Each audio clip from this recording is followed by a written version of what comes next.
नमस्कार दोस्तों, मैं हूं डॉक्टर अमरीश कारी। आप देख रहे हैं डॉक्टर खारी। आज की इस वीडियो में हम जिस दवाई के बारे में बात करेंगे वो सिकुटा विरोसा है। इस वीडियो में हम जानेंगे कि इस दवाई के क्या फायदे क्या नुकसान है, यानी किन बीमारियों और किन लक्षणों में दवाई पेशेंट को दी जाती है, इसके लेने का सही तरीका क्या होता है। जानने के लिए वीडियो पूरा देखें। अगर आप हमारे चैनल पर नए हैं तो चैनल को सब्सक्राइब कर लें ताकि आने वाली हेल्थ रिलेटेड वीडियो से आप अपडेटेड रहें। इस दवाई को सेंट्रल नर्वस सिस्टम के डिसऑर्डर्स में दिया जाता है, यानी ये दवाई नर्वस सिस्टम में होने वाली परेशानियों में दी जाती है। अगर पेशेंट को कन्वल्जन्स की शिकायत है या मसल्स स्पैज्म है या फिर पेशेंट को जर्किंग की शिकायत है, यानी झटके लगते हैं मसल्स जॉइंट में, पेशेंट को झटके लगते हैं, इसके अलावा ये दवाई एज एंटी स्पास्मोडिक काम करती है। इसके अलावा इस दवाई को हम कुछ चर्म रोगों में भी दे सकते हैं, एक्जिमा में और फोड़े फुंसी में ये दवाई दी जाती है। अगर आम भाषा में समझा जाए तो दौरे पड़ने पर यह दवाई पेशेंट को दी जाती है, या फिर पेशेंट की याददाश्त अगर कमजोर होती है तब ये दवाई दी जाती है, या फिर चर्म रोगों में ये दवाई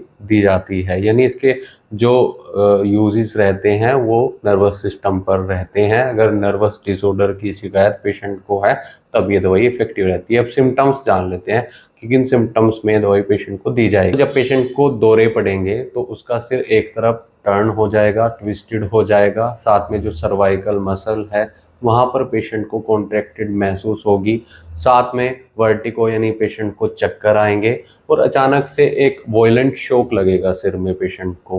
तो ऐसे केस में ये दवाई बहुत इफेक्टिव रहती है अगर दौरे पड़ रहे हैं और ये सिम्टम्स पेशेंट के अंदर आ रहे हैं। इस दवाई को कन्वल्जन्स में, एपिलेप्सी में ऐसे पेशेंट में दिया जाता है जिनके ब्रेन में या फिर स्पाइनल कॉर्ड में इन्फ्लामेशन आ जाती है। ऐसे केस में देखा जाता है कि पेशेंट को सिर दर्द की भी शिकायत होती है।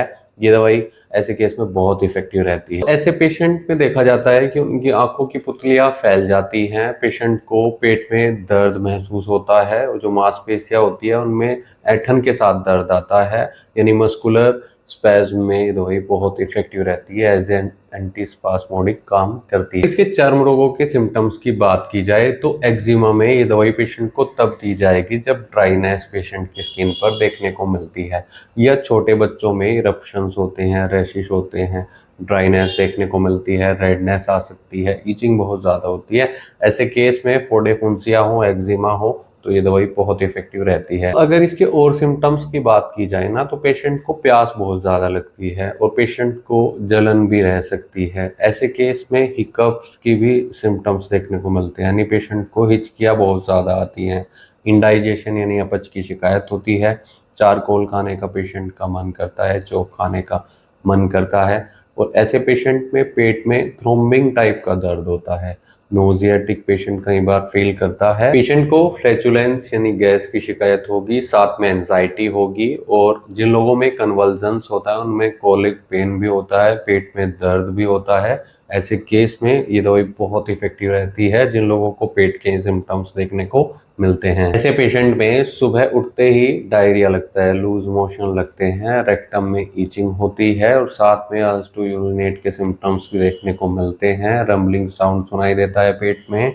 तो ये दवाई दी जा सकती है। डायरिया को भी कंट्रोल करने में मददगार रहती है। मांसपेशियों में पेशेंट को स्पैज्म और क्रैम्प्स की शिकायत होती है, सर्वाइकल रीजन में पेशेंट को स्पैज्मोडिक पेन होता है, साथ में ये दवाई जर्किंग में दी जाती है जिन लोगों को अचानक से झटके लगते हैं नर्वस डिसऑर्डर के कारण, तो ये दवाई बहुत इफेक्टिव रहती है। तो दोस्तों, इन सब बीमारियों में डॉक्टर की निगरानी में ये दवाई लेनी चाहिए। अगर आपको ऐसी कोई शिकायत है तो एक बार अपने होम्योपैथी डॉक्टर से ज़रूर मिल लें। बिना डॉक्टर की सलाह के कोई भी होम्योपैथी दवाई नहीं लेनी चाहिए। इसके लिए आप हमसे भी संपर्क कर सकते हैं, दिए गए व्हाट्सएप नंबर पर संपर्क कर इलाज या सलाह ले सकते हैं। वीडियो देखने के लिए धन्यवाद। चैनल को सब्सक्राइब करें और कमेंट सेक्शन में ज़रूर बताएं कि हमारी वीडियोस आपको कैसी लगती हैं। Thank you.